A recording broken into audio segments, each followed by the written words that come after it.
குத்தங்கிறீங்க, காது குத்துக்கு போனாலும் குத்தங்கிறீங்க, என்னதான்டா பண்ணணுங்கிறீங்க. மொத்தத்தில் நான் ஒரு விஷயம் சொல்லிட்டுமா, ஓப்பனாக ஒரு லிஸ்ட் அடிச்சு நீங்கள் என்ன பண்ணுங்கன்னா, விஜய் சார் நீங்கள் வீட்டுக்குள்ளேயே இருந்துக்கோங்க. அதுக்கு வேறு இப்போ குறை சொல்ல ஆரம்பிச்சிட்டாங்க. ஆக்சுவலி இந்த சங்கீதா அவங்களோட டிவோர்ஸ் மேட்டர் பற்றி பர்சனல் விஷயங்கள்லாம் எடுத்து பேசுகிறேங்கிற பேரில் கேவலப்படுத்திட்டு இருக்காங்க. எனக்கு புரியல, இன்னும் என்ன தான் பண்ணுவீங்க? ஆக்சுவலி ஒருத்தவங்க ஒரு ஃபங்க்ஷனுக்கு சேர்ந்து போகக்கூடாது, ஃப்ரெண்டாக இருக்கக்கூடாதா?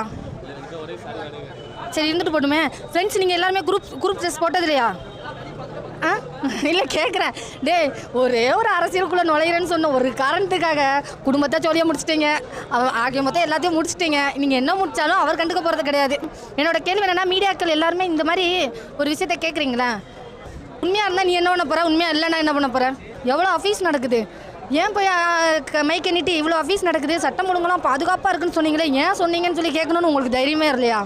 அந்த தைரியத்தை முதல்ல வர வச்சுட்டு வாங்க. அதுக்கப்புறம் மற்றவங்க குடும்பத்தில் என்ன நடக்குது மலையாங்கிற விஷயத்தெல்லாம் அப்புறமாடி கேள்வியாக கேட்டுக்கலாம். ஏங்க இவ்வளோ பேசுகிற நீங்கள் 2 வயசு குழந்தைய அபீஸ் பண்ணியிருக்காங்க, அதை பற்றி கேள்வி கேட்கணும். அதுக்கு என்ன நடவடிக்கை எடுத்திருக்காங்க, இதுக்கப்புறம் அபீஸ் நடக்கவே கூடாதுன்னு என்ன பண்ணியிருக்காங்கன்னு கூட கேட்கணும்னு உங்களுக்கு யாருக்கும் தோணல. ஒட்டஞ்சத்திரத்தில் ஒரு ஆண் சினிமாவில் கூட அந்த அளவுக்கு கொலை பண்ணிடுறதை நம்ம பார்த்துருக்க மாட்டோம். அவ்வளோ மோசமாக ஒருத்தன் கொலை பண்ணி போட்டிருக்காங்க. ஒருத்தனும் கேள்வி கேட்க துப்பு இல்லை, ஓப்பனாக சொன்னால் துப்பு இல்லை.